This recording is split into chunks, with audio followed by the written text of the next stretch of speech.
बच्चों, आज के इस वीडियो में हम लोग ये जानेंगे कि किसी वास्तविक संख्या का वर्गमूल किस प्रकार से ज्ञात किया जा सकता है। तो यहाँ पे जो वास्तविक संख्या हम लेंगे वो या तो पूर्णांक रूप की होगी, यानी इस रूप की होगी 2, 4, 6, 8 ऐसे, या तो दशमलव रूप में 1.2, 7.3 ऐसे कुछ होगी।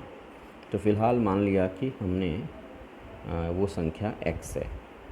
अब हम इस संख्या का वर्गमूल कैसे निकलेगा इसको हम लोग यहाँ पे दिखाने जा रहे हैं। तो इसके लिए बच्चों हम करते क्या हैं कि ये हमने एक रेखा खींची हुई है जिसकी लंबाई x के बराबर है। x का मतलब जिस संख्या का वर्गमूल हमको निकालना है उसके बराबर हमने ये रेखा खींच दी है। अब इसके बाद क्या करेंगे बच्चों कि हम इसी से आगे इकाई लंबाई की रेखा और खींचेंगे। इसको आप ऐसे समझो कि मान लो बच्चों x बराबर है 7.3। तो सबसे पहले हम 7.3 का लंबाई का रेखाखंड AC खींचेंगे। AC बराबर 7.3 और उसके बाद 1 सेंटीमीटर और उसमें बढ़ा देंगे अपने से। तो यानी कुल यहाँ से यहाँ तक की जो लंबाई होगी वो 8.3 हो जाएगी। तो खैर, तो AC हमारा जो बच्चों है AC हमारी जो लंबाई है वो x है और इसके बाद जो BC है वो इकाई लंबाई का है। अब क्या करेंगे बच्चों कि हम AB को यानी AB को व्यास मानेंगे और इस व्यास को लेके हम एक अर्धवृत्त खींचेंगे। अर्धवृत्त कैसे खींचेंगे? AB का मध्य बिंदु हमने O ले लिया और O को केंद्र मानकर और इसको त्रिज्या लेकर, चाहे इसको या इसको त्रिज्या लेकर हम एक अर्धवृत्त खींचेंगे। तो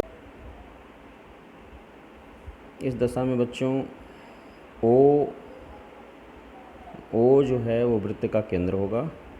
AB की जो लंबाई होगी वो होगी x+1। तो AB हमारा हो जाएगा x+1। तो अगर AB x+1 है तो AO हो जाएगा x+1 का आधा यानी x+1/2 और इसी तरह OB भी हो जाएगा x+1/2। तो ये दोनों लंबाइयाँ यानी AO और OB दोनों x+1/2 हो गई। अब करना क्या है, तो यहाँ पे मैं लिख देता हूँ कि OA यानी वृत्त की त्रिज्या बराबर हो गई x+1/2। अब हम थोड़ा OC निकालते हैं। OC, तो बच्चों OC बराबर हो जाएगा OB माइनस BC।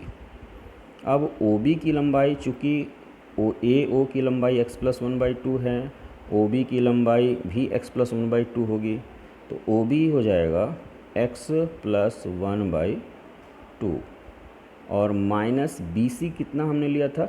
1 लिया था, तो BC हो जाएगा 1। अब ये बराबर हो गया 2 LCM हो गया, तो x+1 माइनस 2 यानी हो जाएगा x-1/2, यानी ये दूरी हमारी हो जाएगी x-1/2। अब बच्चों थोड़ा ध्यान देंगे CD की जो लंबाई होगी, अब मैं यह प्रूफ करने जा रहा हूँ कि जो CD होगा, CD है क्या एक्चुअली? C से इस व्यास पर लंब खींचा गया है जो वृत्त को जो अर्धवृत्त को बिंदु D पर काट रहा है। तो जो CD होगा, यही CD जो होगा वो हमारा √x होगा, यानी इस CD की जो माप होगी वो इस यक्ष के वर्गमूल को बताएगी। यानी अगर ये 7.3 है तो ये जो लंबाई होगी वो √7.3 को बताएगी। अगर ये 5 है तो ये √5 को बताएगी। तो ये कैसे हुआ इसको हम लोग अब देखेंगे।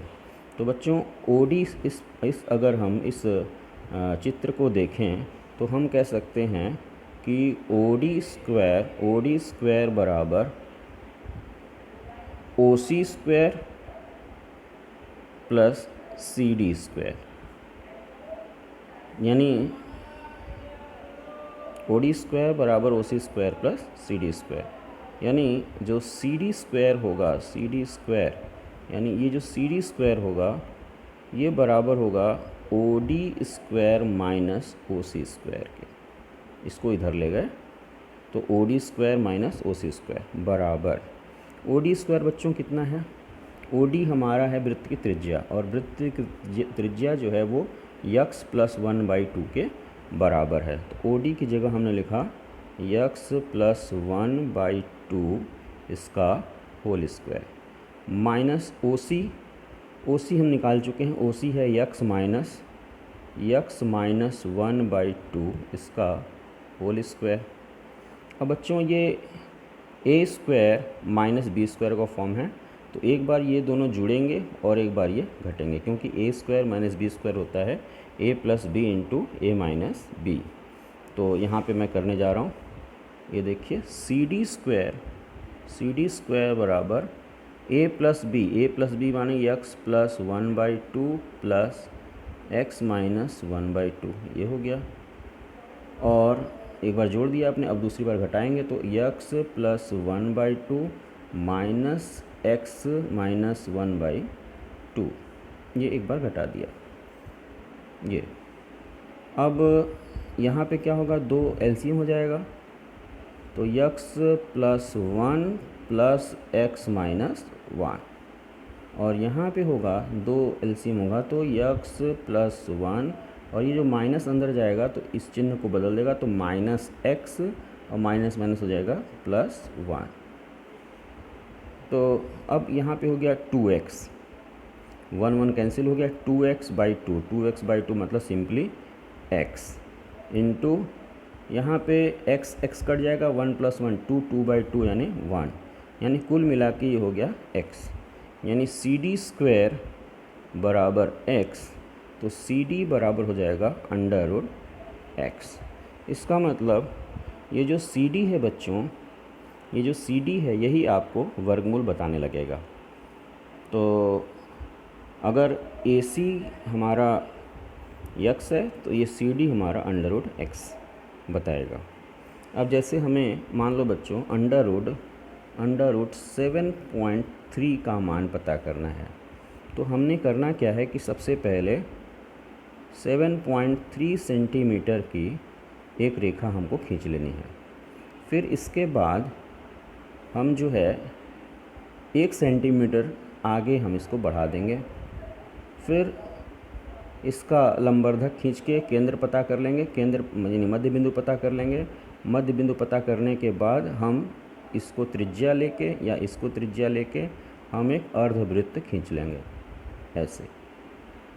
ये ऐसे हमने अर्धवृत्त खींच लिया, और फिर जहाँ से हमने 1 सेंटीमीटर खींचा हुआ था, यहीं से हम एक परपेंडिकुलर रेखा खींच देंगे।